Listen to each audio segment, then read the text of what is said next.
private wealth management group of Wells Fargo Advisors is located right downtown on Brown and Howard Ward in Newport. Their employees, Greg Gilanis, Greg Fader, and Darcy Cole, work tirelessly for their clients to help them reach their family's life goals through personalizing a strategy for asset allocation.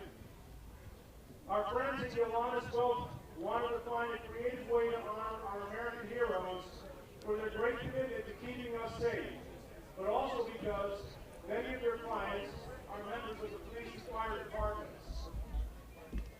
At Carnegie this evening, we are surrounded by many brave men and women who commit their lives to work to keep our local towns and communities safe.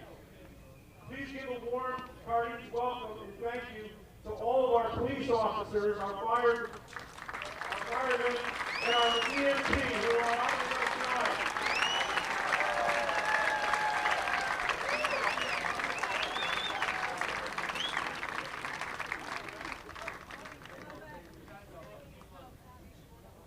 As part of our honorary tradition, we have first hit celebrations. We're going to start here.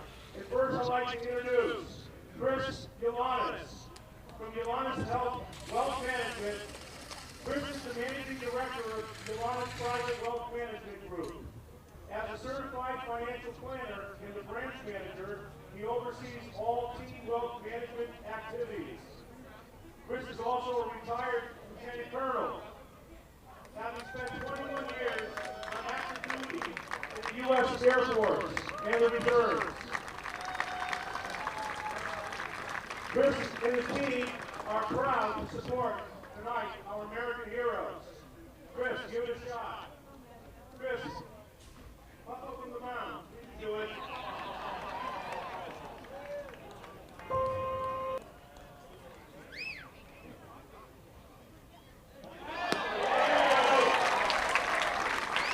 Very nice, Chris.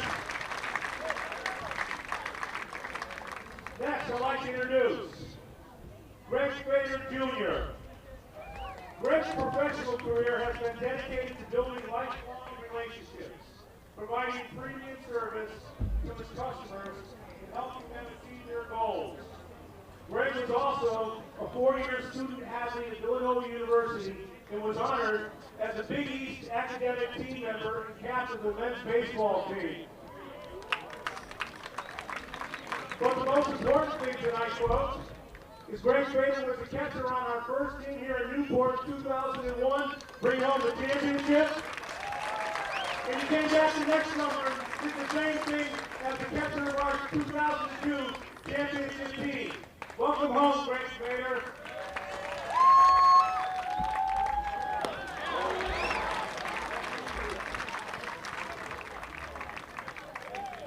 By the way, that was taught by Greg Fader Sr., his dad.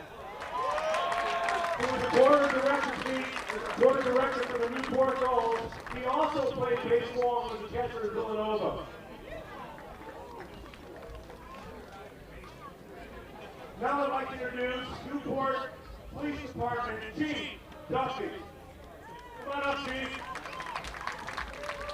Chief Duffy is a 24-year veteran of the Newport Police Department, who was also a part of the time paramedic for 22 years.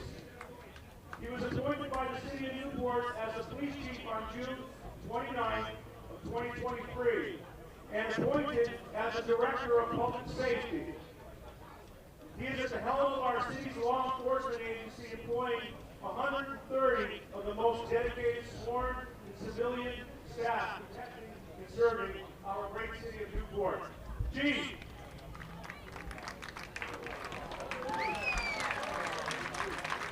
Great job, Chief.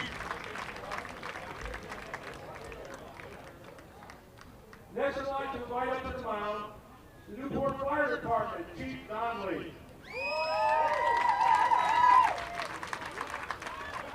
Chief Donnelly is a lifelong Newporter, 25-and-a-half-year member of the city's Newport Fire Department. With great respect for Carnegie Field and the important role it has had in the city's history, he'd like to thank Newport Gulls organization for keeping that history alive today and into the future. Very nice of you, sir. Let's do. Nice.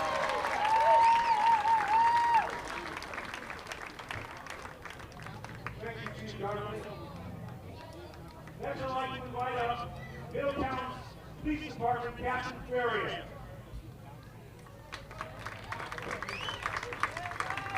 Captain Ferrier is a 20-year veteran of the Middletown Police Department. Captain Ferrier grew up in Middletown and is a graduate of Middletown High School. He currently lives in Portland with his two sons. Nice job. Another building left?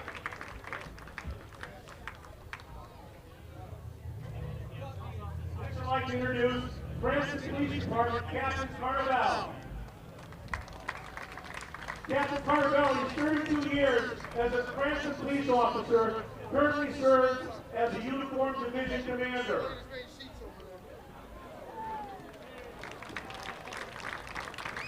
Thank you, Captain. I'd like to also mention a friend here, Joe Pacelli, who played baseball with Mr. Bader. He's standing over here. Where is he? There he is. Come on up. Show him what you can do.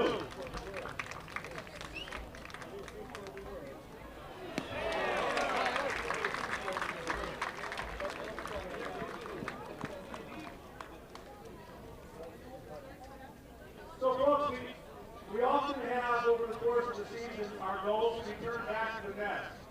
And tonight we have a special goal returning back to the nest.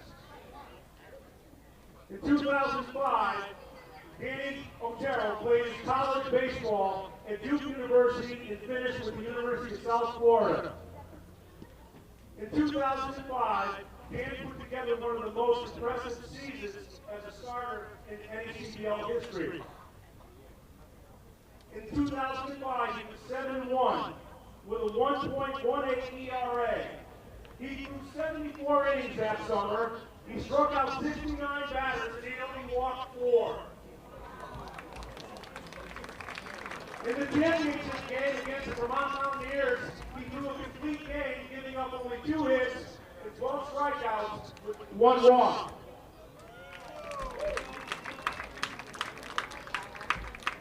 In 2007, Dan was selected by the San Francisco Giants in the 21st round and made his major league debut with the San Francisco Giants in April 7th of 2012. In that year, he won the World Series with the San Francisco Giants. Danny Otero went on to pitch for 3 other major league clubs from 2013 to 2019, making 6 division appearances in Major League Baseball. He was inducted into our Hall of Fame in 2004. 14. And tonight, he's accompanied by his wife, Tiffany, his 3 daughters, Kinsley, Macy, and Sable. He currently resides in Miami. He works for the Major League Commissioner's Baseball Office as a senior on-field operations director. Let's give it a welcome back, Danny Otero to the Gulls Pregame.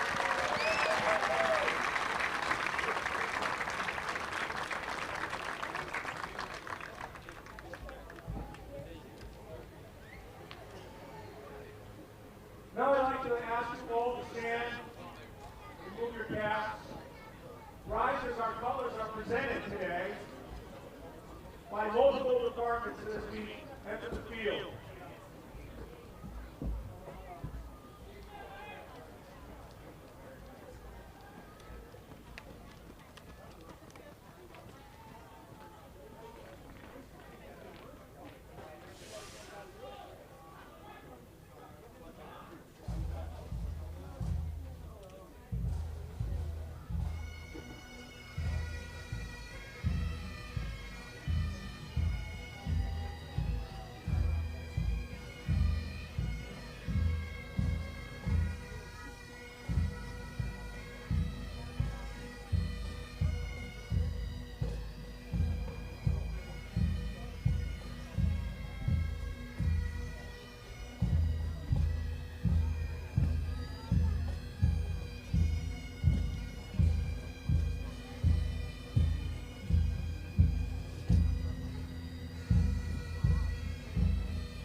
colors tonight, we have members from the Rhode Island Professional Firefighters Pipes and Drums Band.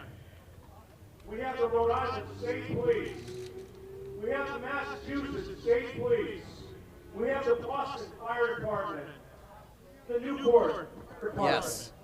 We have the Middletown Fire Department. Layout. We have the Middletown Police Department. We have the Portsmouth Police Department. Okay. We have the Portsmouth I probably should lay out no matter we what. have the Tiverton Fire Department. We have the Tiverton Police Department. Okay, sounds good. We have the Cranston Police Department. We have the West Warwick Fire Department. We have the Providence Police Department.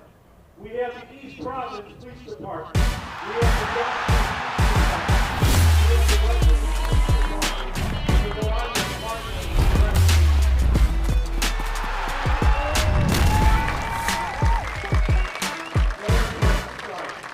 Now I'd like to welcome to the field. It's a beautiful night here at Cardines Field in Newport, Rhode Island for a crucial divisional matchup between the Newport Gulls and Mystic Schooners here on ESPN+. We have first pitch of this Friday night showdown in the NECBL coming your way shortly, but before that, we'll step aside for a quick moment.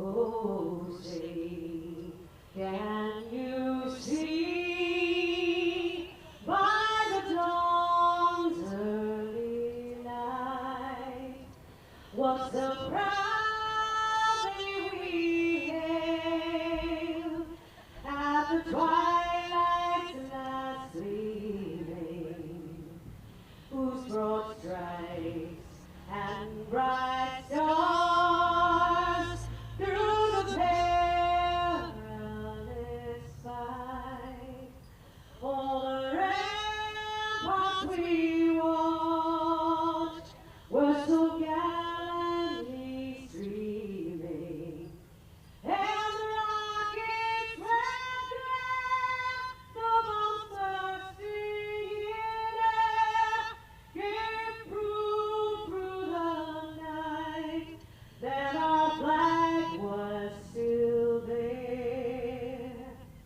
Oh, say does that star-spangled banner yet wave o'er the land of the free and the home of the brave?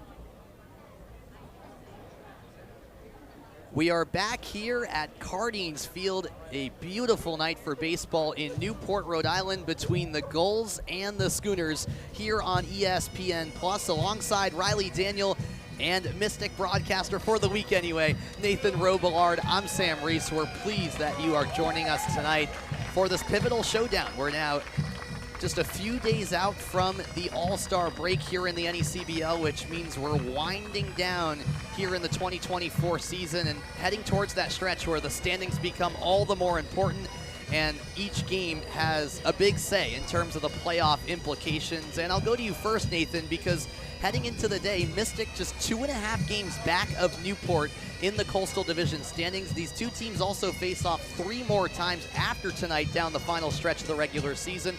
So for a Schooners team that's 0-3 against the Gulls, they'd love to play spoiler role tonight here at Cardines. Yeah, absolutely, and we talked about it off air too before the show. Mystic and Newport put together an interesting series so far this year, and they're going to see a whole lot of each other in the back half of the season. But for Mystic specifically, every game vitally important. They're at 19-14 on the year now. They've won their last 3 after going back and forth with wins and losses. They finally started to pick up some momentum, and that's going to be very important to continue that tonight here in Newport, because a loss really hurts as they look at the back end of that playoff bubble. You mentioned momentum. That's something Newport had until last night. It was a 6-game win streak, Riley, heading into last night until They fell 9-3 at the Keene Swamp Bats, so a chance to get back on track before the All-Star break. Yeah, absolutely. I mean, a pivotal game for this Gulls team.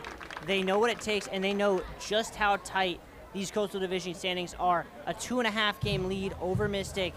That could be 3.5 after 9 innings here tonight, or it could be 1.5. That is a major difference with 3 matchups between the two teams still to go. 10 games left in the regular season. It's the difference between this being anyone's race and and Newport almost having a chokehold on the division. Yeah, I mean, going back to heading into last night's game, the Gulls had all of the momentum on their side, riding that 6-game win streak, but then that loss, and you look at the standings, and Mystic